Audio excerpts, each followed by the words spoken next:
What's up, guys? Welcome back to another video. Now, with me in video games, it's not just shoot 'em ups, although it's shooters most of the time.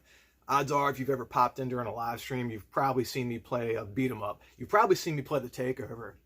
So anyway, I was messaging my boy Carlos the other day. We're sending messages and pictures back and forth. This dude sends me a picture of Fight of Gods, right? And I know it's not a beat 'em up, and this video is about beat 'em ups. That's a fighting game that I've had my eye on for quite a while now. It's sold out on PlayAsia. It's gone up in price. I'll probably have to get it off eBay. But I'm not so much as a collector because I probably sell just as much as I do buy.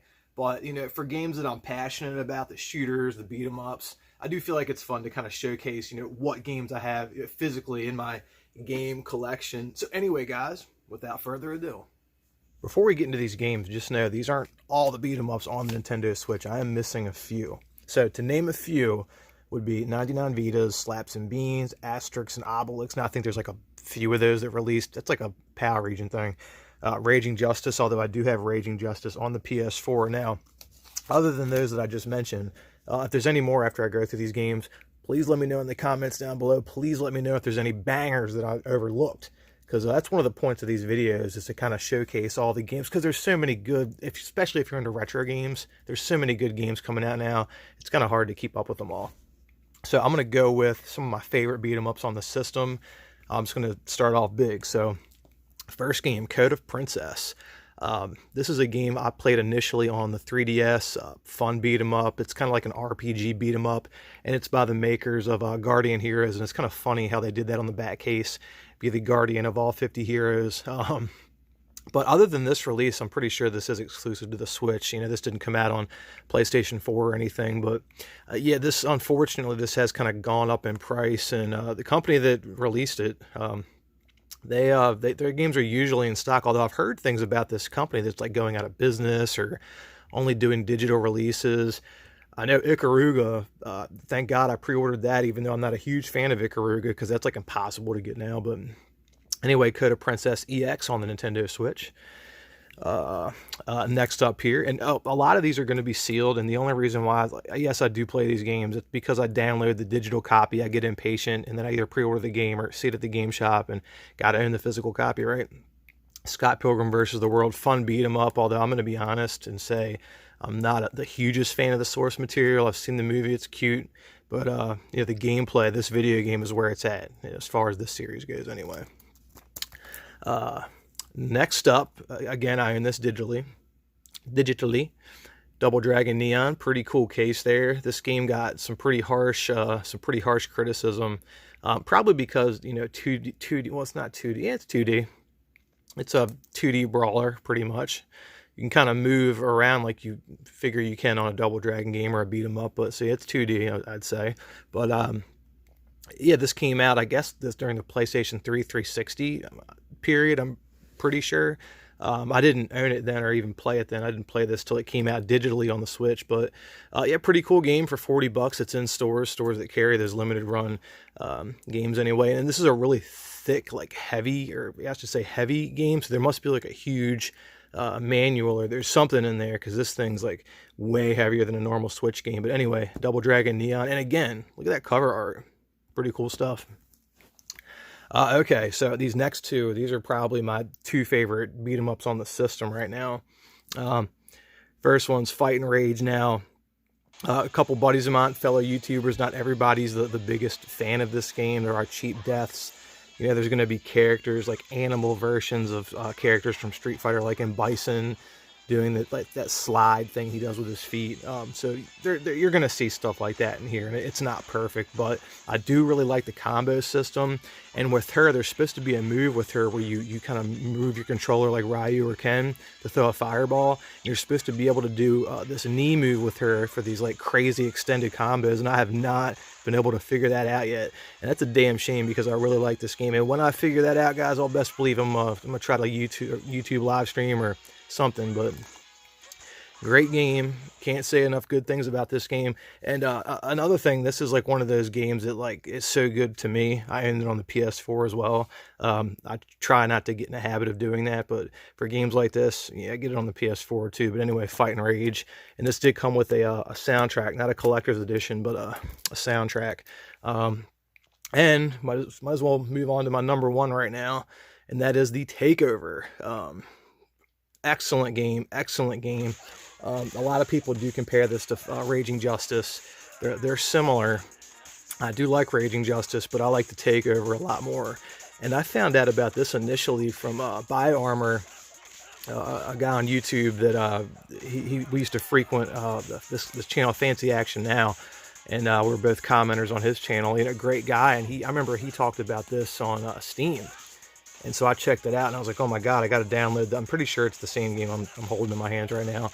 So I downloaded to beat 'em up on Steam, loved it, and then it got a Switch port and digitally, and they got a PS4 port. So yeah, the more ports the better on this game, because this is an excellent game. Hopefully it's at least out digitally on the Xbox systems, hopefully. But anyway, Takeover, one of my favorite beat 'em ups on the system. Okay, I'll move on to some kind of weird games. This is one that I actually got the other day. CeeLo was talking about this, and although I'll be honest, I haven't really, I played it for like 5 minutes. I have not dug into this at all. Streets of Red. This was like a $40, maybe $35, $40 game. This is supposed to be like a horror-themed beat 'em up, and I have heard good things. I mean, Nintendo Life gives it 4 stars. So does the Nostalgia Nerd. I don't know if that means anything to you guys, but I don't know. But CeeLo says it's decent, so I'll give it a shot. But anyway, Streets of Red. And okay, so this one I found at the flea market one day, and it's one of those super rare games, but Wolver Blade. And I will admit, I haven't played this a ton, because it kind of has that weird like flash animation vibe art. But what I did play of it, it is, well, I think it was bloody. Pretty sure it's like one of those like bloody, violent beat 'em up games. I'm pretty sure.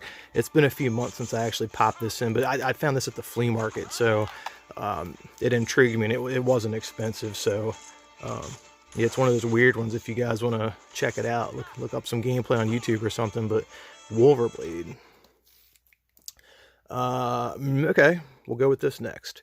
River City Girls. Unfortunately, this version, the limited run version, is it's expensive. This is not my favorite beat 'em up. It's got it's too heavy on the story elements. I wish it was more arcadey and less optiony as far as like moves and unlocking moves and stuff like that. I wish just everything was unlocked from the get-go and it was more arcadey with less options. But hey, that's just me. You guys might like that kind of stuff. But you can find versions of this game for like $40 if you go on Play Asia. I think there's like a Korean version that it does have English text.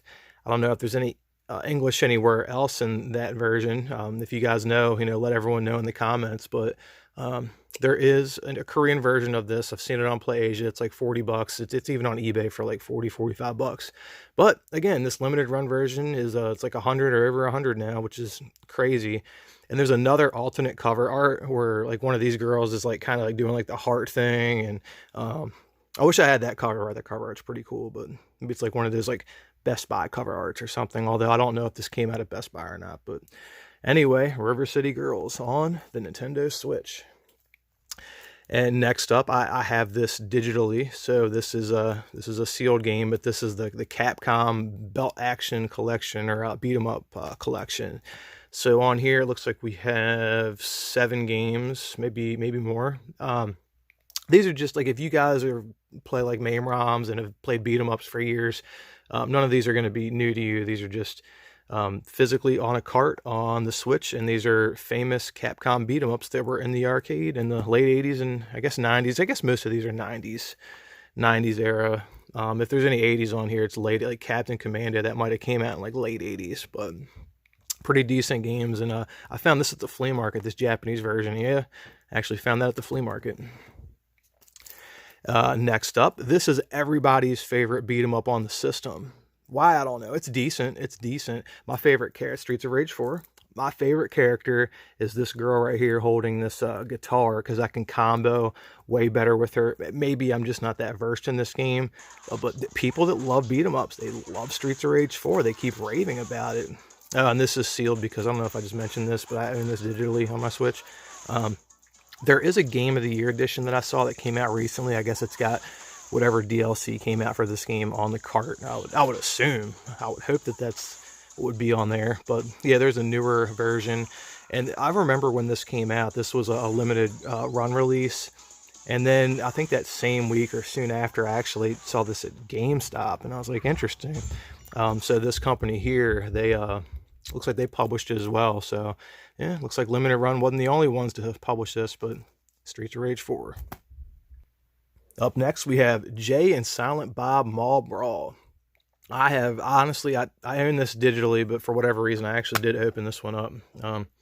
45 bucks for this. Yikes. This is pretty much a Double Dragon clone. This might be a great game. I haven't really dug that deep into it, but maybe this is great. Let me know in the comments. I don't know why I, would buy this and not play it that much, but yeah, I'm being honest with you guys. Let me know in the comments if it's any good. If you guys say it's a banger, I'll throw it in live stream it. But anyway, Jay and Silent Bob Mall Brawl. And the next game is very similar, and this is another one I own digitally as well. This one's actually pretty decent. I liked it anyway. Got a lot of criticism. Double Dragon 4. This is what Double Dragon 4 would have been if it actually came out on the NES, right? Or did it come out on the NES? Pretty sure it didn't. Pretty sure this is like a new game, but it's like 8-bit graphics. It's a Double Dragon game, but because of that, and because it's not more like Double Dragon Neon, I think that's why it got criticized. But Double Dragon Neon got criticized as well. But anyway, Double Dragon 4. That's pretty much it for all I have for like the loose carts. I do got a couple collector's editions. I'll show the big boy first, and this is, again, I'm just sick in the head with this. I love this game so much. I had to own this, and that is the Takeover Collector's Edition because it had the soundtrack. And the guy, some of the tracks for this were composed by, God, what's that guy's name? Yuzo Koshiro. I'm pretty sure it's the same guy that worked on, a lot of famous Sega Genesis soundtracks, like maybe Streets of Rage, but I don't know a ton about like the history of the composer or anything like that. I do know the soundtrack is pretty banging, and I just had to have this. And this was 90 bucks at the store, but I'm glad I got it because probably not something that's going to be there forever, right? Next up we have, this is a pretty big collector's edition. It's the Ninja Saviors, or it's pretty much the new Ninja Warriors game ported on modern systems. This is the Switch version. There's extra characters in this, kind of like the way there was extra characters in the new Wild Guns game. But I'm not a big fan of the extra characters in Ninja Warrior or Ninja Saviors. Just like I'm not a huge fan of the extra characters in Wild Guns, although I will say in Wild Guns, that dog with like the UFO, he's a banger. I love using him. What a great addition. Everyone else know. But this did get like a commercial release, outside of this was a strictly limited game. But Switch, PS4, copies as they're floating around. They're not super expensive. This is actually, the Ninja Warriors was a game that I actually owned on the Super Nintendo as a kid. And so it is nostalgic to me. And it just so happens that it's an excellent beat 'em up. Excellent. And it's a true 2D beat 'em up. There's not like a plane that you walk on. It's like true 2D. But anyway, Ninja Saviors, Return of the Warriors. Excellent, excellent beat 'em up. This is actually, it's right up there with Takeover. I'm just going to set them neck to neck because these are the two best on the system for me. And the last game I'll show you guys is, I don't know if you guys would consider this a beat 'em up, but this is Okinawa Rush. This is one of those like VGNY soft releases. I'm pretty sure, maybe it's one of those pixel art games. Yeah, Video Games New York. This has like beat 'em up elements to it. It's one that I think, I bought this at a place called Just Press Play out in Pennsylvania. So stores, the retro game and game stores do actually carry this, at least they do in my area. But this was actually pretty cool what I played of it. I haven't sunk a ton of time into Okinawa Rush, but I think it is worth your guys' time to look into. It's not an expensive game. I think the VGNY soft games were what, like 40 bucks. I think this right here might have been like 40 or 45 bucks. And this is pretty hefty. I'm pretty sure this comes with a soundtrack. Pretty sure. Or no, it doesn't. This just comes with a steelbook. Future pack. Yeah. Oh well. I should have just got the standard edition. I try not to buy these collector's editions unless they come with a soundtrack, because it's just not worth it to me. That's why I didn't get the Mushihime-sama Collector's Edition, no soundtrack. But anyways, guys, that's what I got for the Switch. Let me know down below what I'm missing. What bangers am I missing that I just have to play? If they're good enough, hell, I'll at least download them on the eShop. So, till next time, guys. Peace.